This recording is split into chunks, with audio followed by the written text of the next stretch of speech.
নতুন ভাড়াটে। সায়েম শহরের বাইরে একটি পুরনো দোতলা বাসা ভাড়া নিল। বাড়িটা অদ্ভুত নীরব। জানালার পাশে এক টুকরো অন্ধকার, সেখানে দিনের বেলাতেও আলো পড়ে না। বাড়িওয়ালি শুধু একটাই সতর্কতা দিল, রাতে 2:30 থেকে 3টের মধ্যে সিঁড়ির দিকে তাকাবে না। ইমদাদুল হাসল, ভাবল পুরনো বাড়ির গল্প। কিন্তু প্রথম রাতেই সে বুঝল এ বাড়ি নিয়ে কিছু ঠিক নেই। অদৃষ্ট পায়ের শব্দ।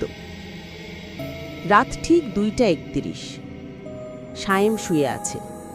হঠাৎ ধপ ধপ ধপ, সিঁড়িতে ভারী পায়ের শব্দ, কারো নিঃশ্বাস। একটু পর ধীরে ধীরে শব্দগুলো বদলে গেল। ঘষা ঘষা ঘষা, যেন কেউ হাত দিয়ে সিঁড়ি বেয়ে উঠছে। ইমদাদুল ভয় পেল, কিন্তু দেখতে গেল না, কারণ মনে হচ্ছিল যদি সে তাকায়, যদি চোখ মিলিয়ে যায়, তখন আর সে মানুষ হয়ে ফিরতে পারবে না। দ্বিতীয় রাত, দেওয়ালের ওপারে। পরের দিন রাতে আবার ঠিক 2:31। হঠাৎ টক টক টক, দেওয়ালের ভেতর কেউ নক করছে। ইমদাদুল কান রেখে শুনল। নক করার পরে আসে শ্বাসের শব্দ, হু হু। তারপর খুব ধীরে একটি কণ্ঠ, দরজা খুলে দাও। কণ্ঠটা ঠিক মানুষের মতো নয়, শব্দগুলো লম্বা, টেনে বলা, যেন ভাঙা গলা।